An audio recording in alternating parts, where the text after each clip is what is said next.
KPN.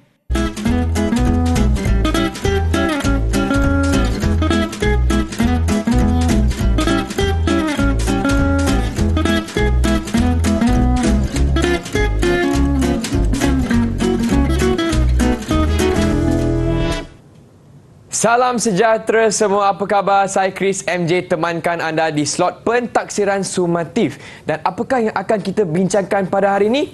Jom kita saksikan profil tetamu kita untuk episod kali ini.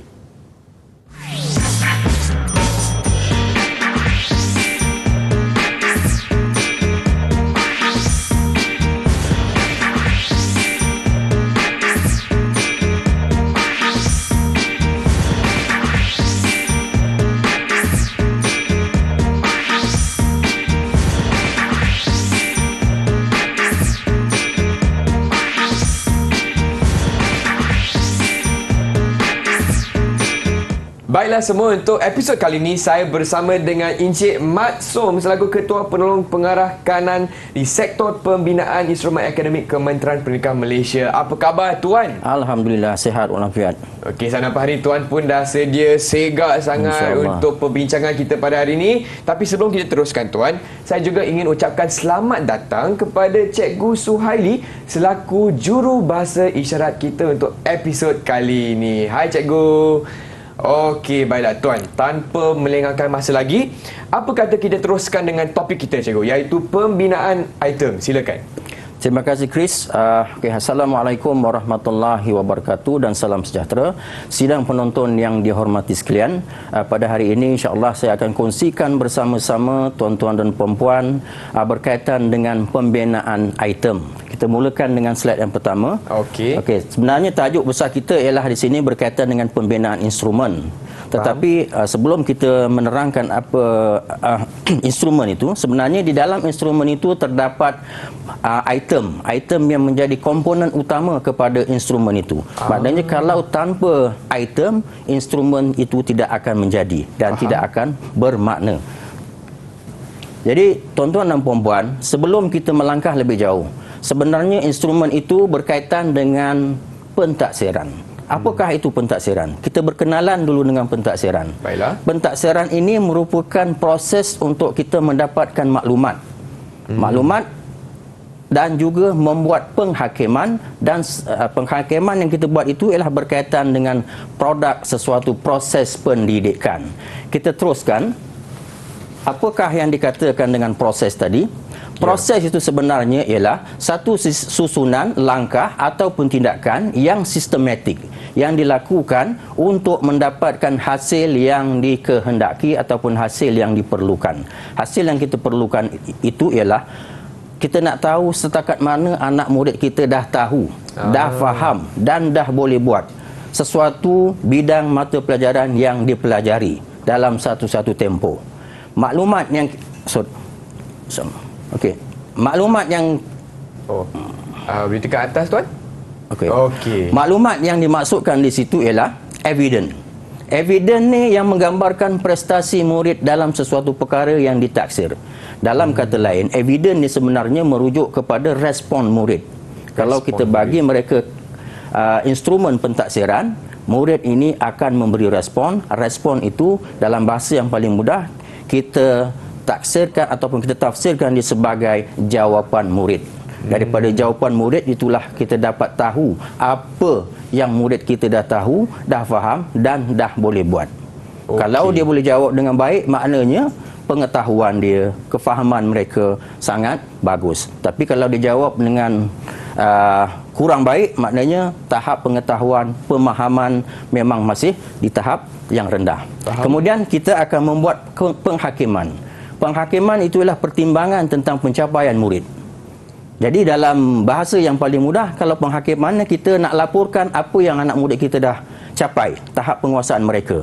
Mungkin kita akan beri grade, kita akan keluarkan dalam bentuk pelaporan yang berupa tahap pencapaian ataupun tahap penguasaan dan seterusnya produk. Produk yang kita inginkan dalam pentaksiran ini ialah kemenjadian murid itu.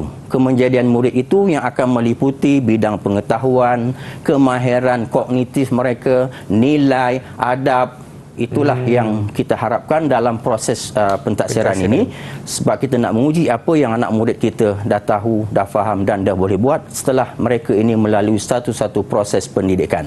Iaitu Chris yang dimasukkan dengan pentaksiran. Pentaksiran. Baiklah, terima kasih Tuan. Dan apakah kesan sekiranya kita tidak ada pentaksiran dalam sistem pendidikan kita? Baik. Kalau tak ada pentaksiran, yang paling mudah kita tak tahu apa yang kita sampaikan. Kalau guru mengajar, dia tidak mentaksir, maknanya guru tu tak tahu. Apakah yang anak murid dia dah tahu, dah faham dan dah boleh buat. Dan dalam mungkin murid-murid kalau tak diuji, tak ditaksir, dia tidak ada motivasi untuk mereka belajar. Jadi maknanya proses pendidikan, proses pengajaran dan pembelajaran itu tidak akan sempurna tanpa pentaksiran. Jadi pentaksiran itu mesti ada. Okey, baiklah, itu dia perkongsian Encik Maksum Tuan untuk topik kita pada hari ini, iaitu pembinaan item. Dan Tuan baru saja berkongsi mengenai konsep pentaksiran. Tapi Tuan, sebelum kita teruskan, apa kata kita berehat sebentar, boleh tak Tuan? Boleh. Okey, kepada penonton di rumah, jangan ke mana-mana, kita kembali lagi ke slot pentaksiran sumatif Diri TV KPM.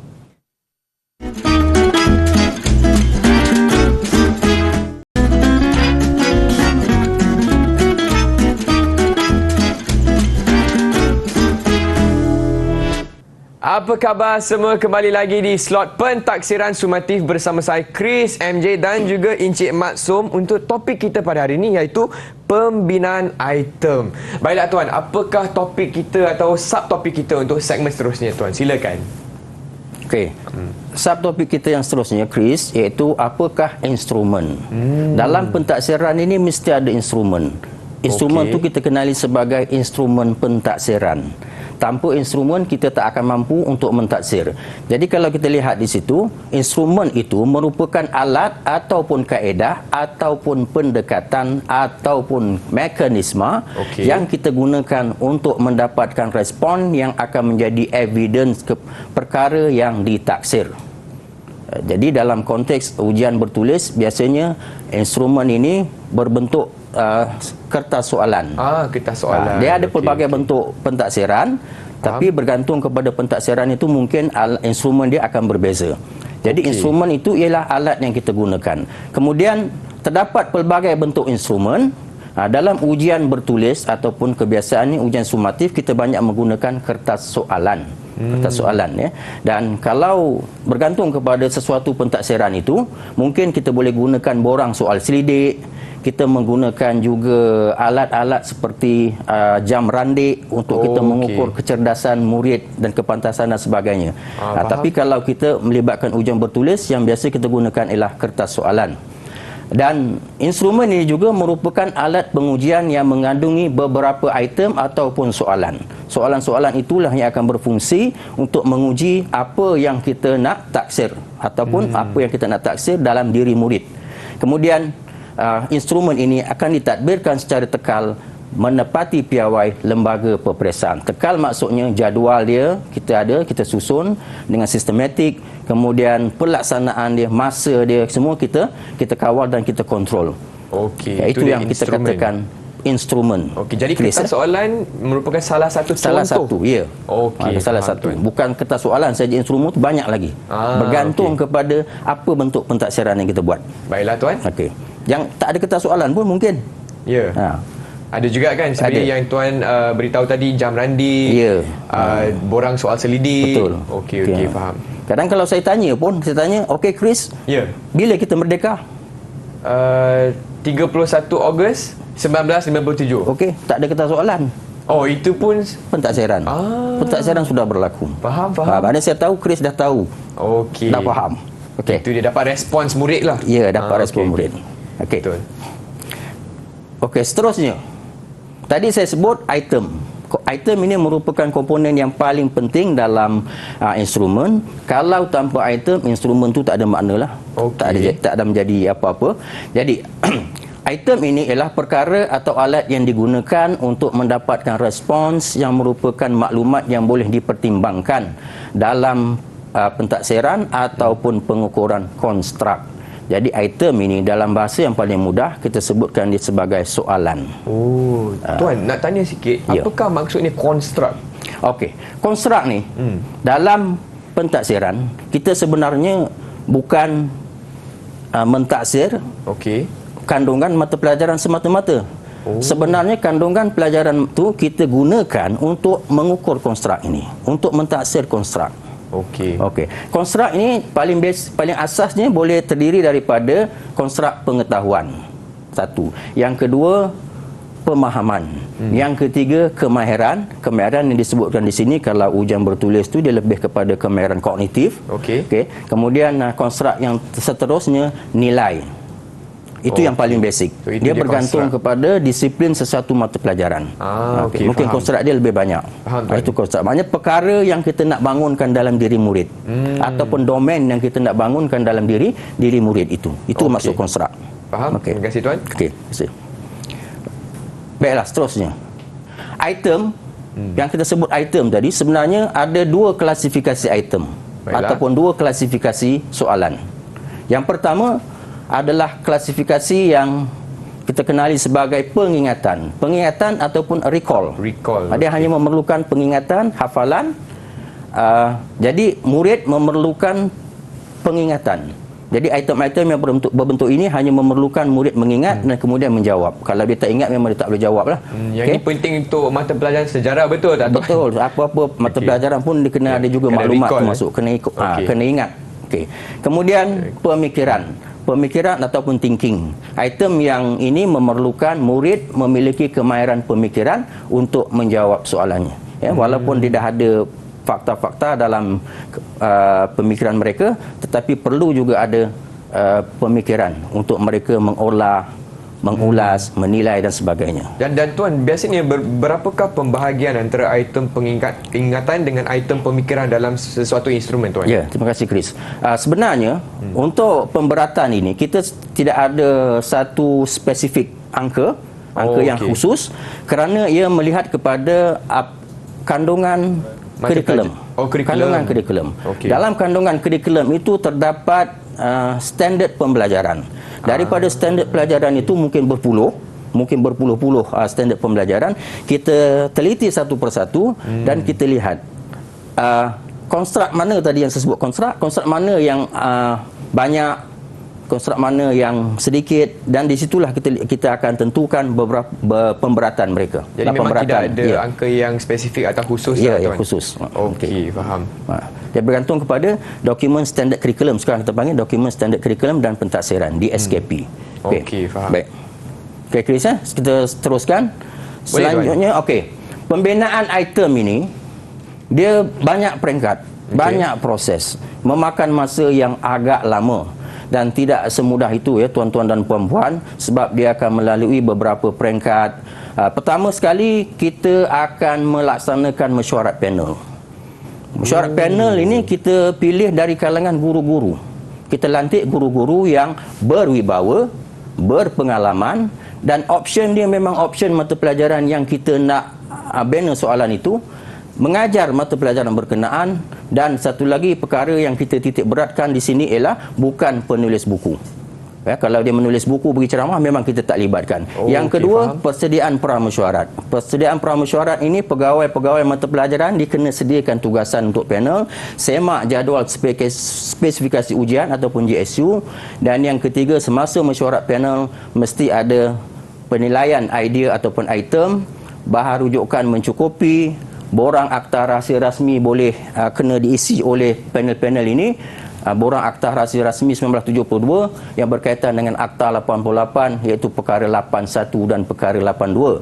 Dan dalam mesyuarat panel ini, aspek keselamatan personel yang terlibat dengan mesyuarat itu, maklumat, bahan mesyuarat, penggunaan internet, kawalan terhadap penggunaan gadget, handphone dan sebagainya, semua kita kawal untuk memastikan maklumat kita semasa pembinaan item ini tidak tersebar luas. Itu banyak juga prosedur dia. Banyak prosedur dia. Ya, betul. Faham. Okey, baiklah, seterusnya tuan. Seterusnya penggubal. Penggubal ni pun sama. Penggubal prosedur dia sama juga, cuma penggubal ni kita akan lantik penggubal untuk kita dapatkan instrumen yang mungkin dah lengkap ataupun sebahagian daripada penggubal-penggubal ini bagi mata pelajaran yang kita tidak ada kepakaran.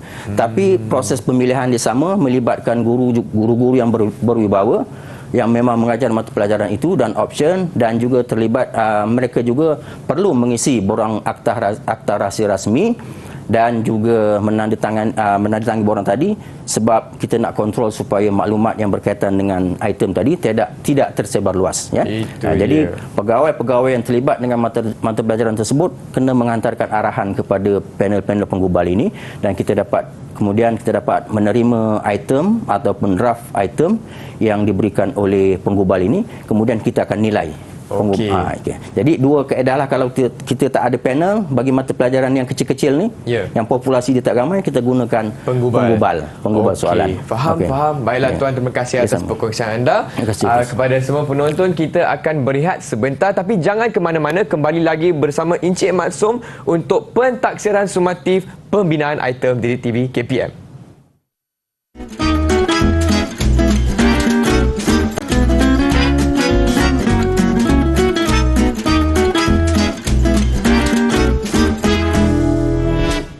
Salam sejahtera semua, anda sedang menonton slot pentaksiran sumatif bersama saya Chris MJ selaku pengacara anda, dan hari ini topik kita ialah pembinaan item dan saya bersama dengan Encik Maksum. Baiklah tuan, untuk segmen seterusnya apakah fokus kita tuan?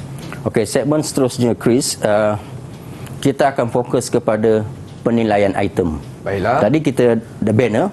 Jadi bila kita banner item tu, kita kena nilai. Apa tujuan penilaian item ini? Penilaian item ini sebenarnya pertama sekali kita nak mengkategorikan item mengikut konstruk, konteks dan aras kesukaran. Konstruk tadi saya dah sebut. Konteks tu ialah tajuk dalam sesuatu kurikulum itu, dan aras kesukaran. Aras kesukaran sama ada item itu mempunyai aras kesukaran rendah, sederhana ataupun tinggi. Jadi penilaian kita ke arah itu. Kemudian penilaian ini kita ada prosedur dia. Prosedur dia yang kita kenali sebagai sistem 9 poin. Sistem 9 poin ni kita akan lihat dalam slide berikutnya. Dan yang ketiga ialah keputusan. Kita membuat keputusan dalam penilaian sama ada item yang kita nilai itu boleh kita terima, ataupun item yang kita nilai itu kita KIV ataupun simpan untuk perhatian, ataupun item itu kita tolak bulat-bulat. Dia bergantung kepada maklumat-maklumat yang kita dapat berkaitan dengan ciri-ciri sesuatu item itu. Okey. Seterusnya tuan-tuan dan puan-puan, inilah dia sistem 9 poin, ataupun dalam bahasa Inggerisnya kita sebut sebagai sistem 9 poin. Dalam sistem 9 poin ni tuan-tuan, ada 3 perkara utama. Dan tiap-tiap 3 perkara utama itu ada lagi 3 sub-sub dia. Baik, yang pertama ialah keakuran. Keakuran ini melibatkan sejauh mana item itu akur dengan kurikulum. Bila nak tahu akur tak akur dengan kurikulum ni, kita kena match, kita kena padankan item itu dengan kandungan kurikulum. Kalau dia lari daripada kandungan kurikulum, maknanya item itu kita tolak. Yang kedua, kita melihat kepada peluang. Peluang di sini ialah merujuk kepada peluang murid untuk mempelajari mata pelajaran tersebut. Dan ini akan melibatkan peluang murid untuk belajar diajar oleh guru-guru yang berpengalaman, guru-guru yang berwibawa, dan kemudahan-kemudahan lain yang ada di sekolah yang membolehkan murid itu belajar dalam suasana yang sangat kondusif. Barulah adil kita nak uji murid itu. Barulah adil kita nak taksir murid itu. Kalau dia tak berpeluang mendapatkan pengajaran yang baik daripada guru, maknanya itu sudah tidak adil. Tapi kadang-kadang kita susah lah sikit, kita ni di Kuala Lumpur. Kita tak tahu murid-murid kita dia ada beribu-ribu buah sekolah, kan? Kemudian akur, mesti akur spesifikasi. Spesifikasi ini satu dokumen yang mengandungi format kertas soalan, bilangan kertas soalan, cakupan, kandungan kurikulum. Jadi spesifikasi ini juga kita jadikan rujukan semasa penilaian. Kalau dia tidak akur spek, memang item ini kita tolak. Kemudian sistem 9 poin ini juga melibatkan ketepatan dan kejelasan. Ketepatan ni tuan-tuan dan puan-puan ada 3 perkara juga. Yang pertama konstruk. Konstruk tadi saya dah sebut. Konstruk ini adalah tugasan item mampu menghadirkan evidence ataupun bukti bagi konstruk yang kita harapkan. Maknanya kalau kita nak menguji konstruk pengetahuan, item yang kita bina itu mestilah akan menghadirkan respon murid dalam bentuk pengetahuan. Kalau nak menilai, mestilah item itu ada unsur-unsur penilaian. Baru murid boleh memberikan respon penilaian. Kemudian tajuk. Tajuk yang kita gunakan dalam kurikulum itu, di mana tajuk yang kita gunakan itu untuk mengukur sesuatu konstruk. Kemudian kejelasan. Kejelasan ialah dari segi persembahan item itu. Adakah item itu jelas, boleh dibaca dan mudah difahami. Jangan nanti soalan itu menyebabkan murid keliru dan memberikan respon yang tidak sepatutnya, tidak seperti yang kita harapkan. Itu penting. Okey, Chris. Okey, seterusnya ialah kesesuaian. Kesesuaian ini melibatkan kesukaran. Kalau kita kata item ini kita bina untuk item aras rendah, mudah, mestilah dia mudah. Kita itu. Kalau kata aras sederhana, mestilah aras sederhana. Kalau dia tinggi, mestilah aras tinggi. Kemudian penting di situ, sesuai penting, maknanya yang kita tanya mestilah perkara-perkara yang penting dalam kurikulum, bukan perkara-perkara sisipan. Dan seterusnya adil. Adil maksudnya di sini ialah item itu mesti adil kepada semua kumpulan, gender, etnik, kumpulan-kumpulan murid. Kita tak mahu item itu memberikan kelebihan kepada sesuatu kumpulan ataupun berat sebelah kepada sesuatu kumpulan tertentu. Jadi dia tidak adil nanti kepada murid. Contohlah saya boleh bagi, kalau kita nak bagi soalan misalnya, ceritakan pengalaman anda berkelah di tepi pantai. Apa akan jadi pada murid yang tak pernah tengok laut, yang duduk berumah di kawasan pedalaman mungkin. Jadi dia tak adil pada murid. Jadi mesti kita buat item tu yang lebih umum, supaya murid yang pernah berkelah di tepi pantai, berkelah di tepi sungai, di air terjun pun boleh menjawab. Contoh yang paling mudah, ceritakan pengalaman anda berkelah bersama keluarga. Betul. Dia nak berkelah di mana terpulang lah. Lebih adil. Ya, lebih adil. Okey. Itu maksud dia adil. Okey, Chris? Jadi ini dia sistem 9 point. Yes, sistem 9 point ataupun 9 point ini, ataupun sistem 9 point system. Ini made in Malaysia. Memang Malaysia punya. Made in Malaysia. Memang Malaysia punya, tuan-tuan. Baiklah. Seterusnya, tuan. Seterusnya, bagi item objektif aneka pilihan yang ada 4 pilihan jawapan tu, A, B, C, D, kita akan laksanakan pra-ujian. Kalau yang subjektif kita tak laksanakan pra-ujian. Item objektif aneka pilihan ni saja yang kita buat pra-ujian. Tapi untuk melaksanakan pra-ujian ni ada 5 perkara yang perlu kita perhatikan. Yang pertama, penetapan tarikh. Pemilihan tarikh tu penting sebab kita nak pastikan murid dah belajar sepenuhnya kurikulum itu. Kemudian pemilihan sekolah. Pemilihan sekolah tu berdasarkan prestasi 2 tahun berturut-turut sekolah. Kita tak hendak pergi ke sekolah yang keputusan dia tak stabil, dan juga tidak di sekolah-sekolah yang berprestasi tinggi ataupun berprestasi rendah. Kita pilih sekolah yang sederhana pencapaiannya, supaya nanti statistik yang kita dapat itu bila kita pasang untuk pembinaan instrumen nanti, dia akan lebih adil kepada semua kumpulan murid. Kemudian semasa ujian tu memanglah kita patuhi SOP peperiksaan supaya maklumat dalam kertas soalan itu tidak tersebar. Kemudian selepas pra-ujian kita akan proses data-data pra-ujian itu melalui jawapan murid. Kita akan proses. Dan yang kelima ialah item itu kalau berfungsi kita akan simpan di bank item kita. Mengikut susunan. Mungkin tajuk, aras kesukaran, konteks dan juga konstruk. Seterusnya, tuan-tuan dan puan-puan, saya kongsikan sikit apa yang kita katakan analisis data pra-ujian. Inilah analisis data pra-ujian ini. Yang di situ ada beberapa maklumat yang perlu kita perhatikan. Yang paling penting untuk diperhatikan di situ ialah MCS tu. MCS itu Mean Criterion Score, yang merujuk kepada kumpulan murid yang berada memilih sesuatu option sama ada A, B, C atau D. Kemudian yang kedua penting ialah RPBs tu, I point by serial, ataupun kita panggil R point by serial ini.